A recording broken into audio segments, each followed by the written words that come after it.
What's up, guys? It's Kenny Florian. I'm here at A&R Tactics in Charlotte, North Carolina. Just wearing my usual stuff for no-gi training. I got my gun here. No. All right, what we're going to do, we're going to show a very simple takedown that I feel every police officer should have in their repertoire. It's not ultra complicated. You don't have to get to your knees for a double leg or a single leg and, ruin your knees on the cement. This is a nice, simple one that also is mindful of the retention of your weapon, right? Because all bets are off if they take the gun. This is a whole different kind of fight, right? So a couple things. It doesn't really matter the side that we're on, okay? If I am in a clinch position and I'm getting to this person and I already have an underhook, let's say on this side, okay? I want to make sure that I'm putting my body between him and the weapon. Now, I want to be able to lock his hips down. If I'm just lazy with this hook, with this underhook, it does a couple things. First of all, it doesn't allow for me to lock his hips down. So if I'm holding here like this, right, just grab my head in a headlock, pull me down, right, he could throw me, right, or get that schoolyard headlock, and now we're in a fight. The other thing that it does is it might allow for him to go for that weapon, all right? Now, obviously, let's say I'm here. You can maybe reach through potentially, right? It's level 3 retention. This is gonna be very difficult, but the threat is, it's possible. So what I like doing is just to take away that potential threat, I'm gonna grab just right on the front of the shoulder, and I'm gonna lock the hips down this way. I'm gonna pull the shoulder back, and I'm gonna drive my hips into his hips. Can you get me in a headlock, please? Throw my head down to the ground, right? So I'm throwing my hips behind his hips. I'm pulling on his shoulder, which is kind of breaking his balance a little bit. And any reach for my weapon is going to be very difficult for this near side arm. If I'm on this side, okay, it becomes way more difficult for him to reach around on this side, okay? If that's the case, again, I would always say, if you can get to the shoulder, do that. That's going to take away that length of his arm to go for that weapon. Can you reach forward? And again, I'm throwing my hip into his hip to lock down and get that level of control. Now, this shoulder is a great deflection tool. It's also a great tool for moving people. So, whether I'm on this side or this side, right, grabbing the shoulder, my own shoulder is going to drive him forward as I get behind him. And I'm going to get right to one side of his body. I'm trapping his arm to his own body, and I'm trapping at the bend of his arm, and I'm pulling that to his body as well. Trying to control people out in space, you do not have actual leverage over that person. It's very dangerous, and I see a lot of people actually teaching this way. It's like, I'm gonna grab your arm, I'm gonna take this behind you, and I'm gonna go here, and I'm gonna lock you. It doesn't work that way. Yes, you have the lever of the arm. If you don't have control of the whole body, you cannot get any kind of arm lock or joint lock, okay? It's like trying to get an arm lock, get down on your ground, on your back. It's like trying to get an arm lock without controlling his body. Just come on up. It doesn't matter how tight I am to the joint. If I'm not controlling the whole of the body, I don't have anything. I'm talking about leg locks, any of that, right? The only thing that may function for is maybe a choke, but even that, it's really difficult to control an aware and intelligent grappler, right, without controlling his body in association with a joint or a limb. Okay, so, as I come here, this side,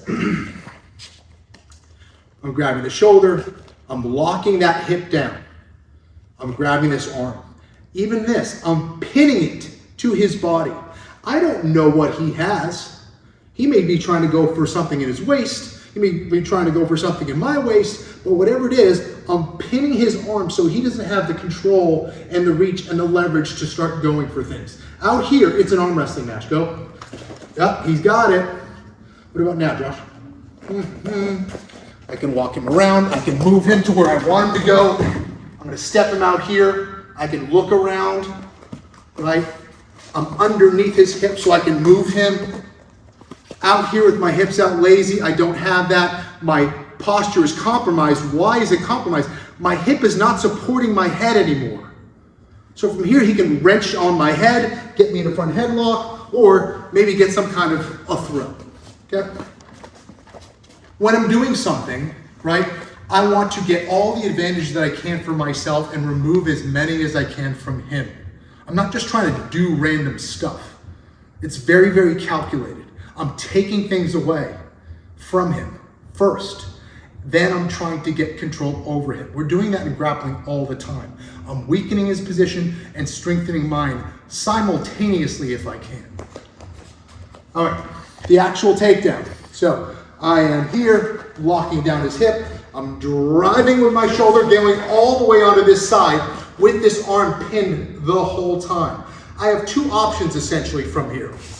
I'm stopping his leg from walking forward, and I'm gonna be dragging with my weight.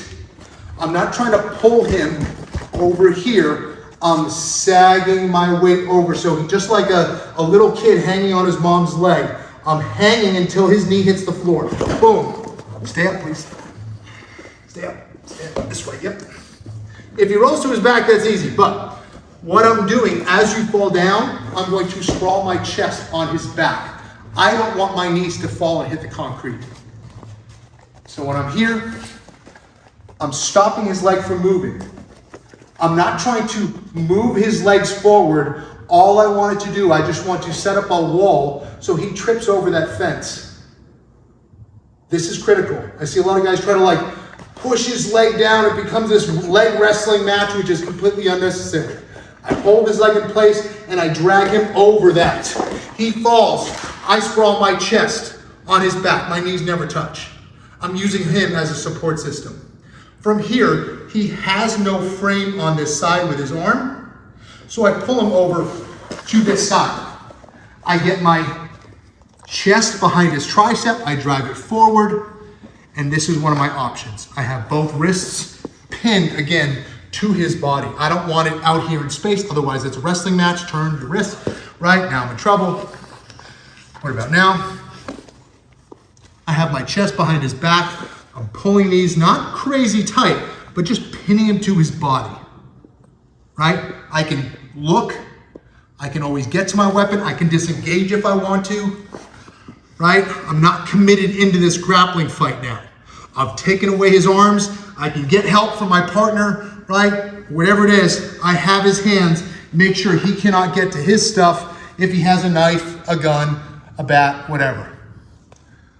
Now, if he falls and he posts onto his elbow here, this is where, again, we can kind of get into an unnecessary grappling match, okay, grappling fight, okay? I don't want to do this, especially if I'm not, training all the time.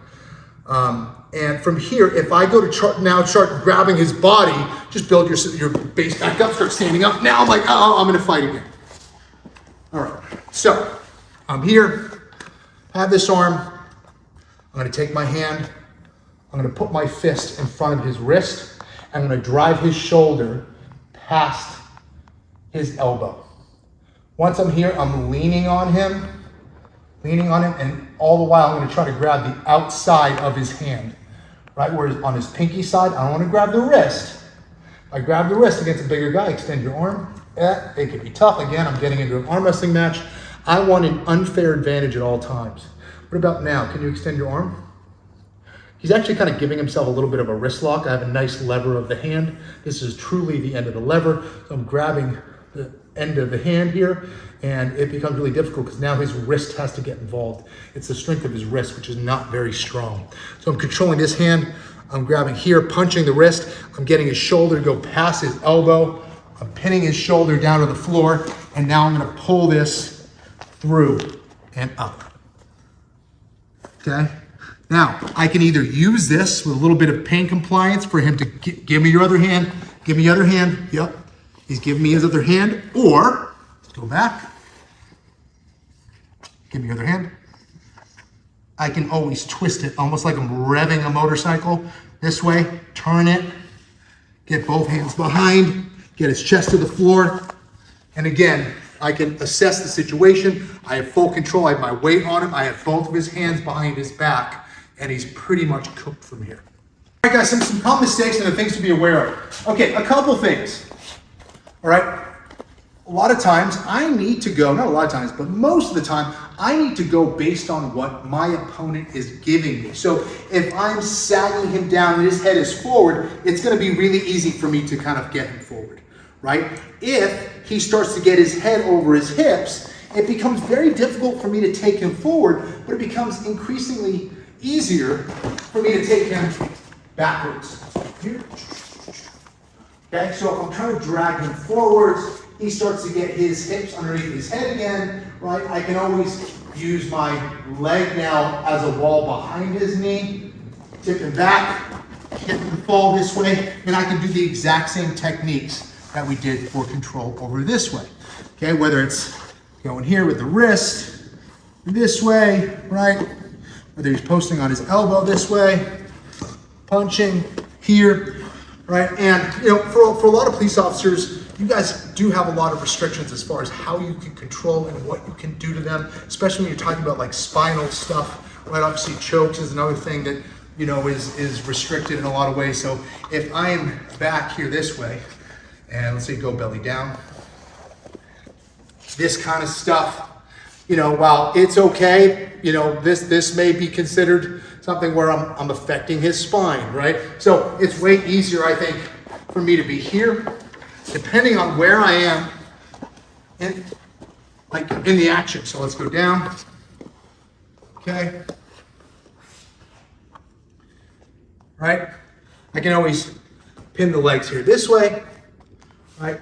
Driving on the back of the spine might be problematic, or if you feel need to come here, this is always good.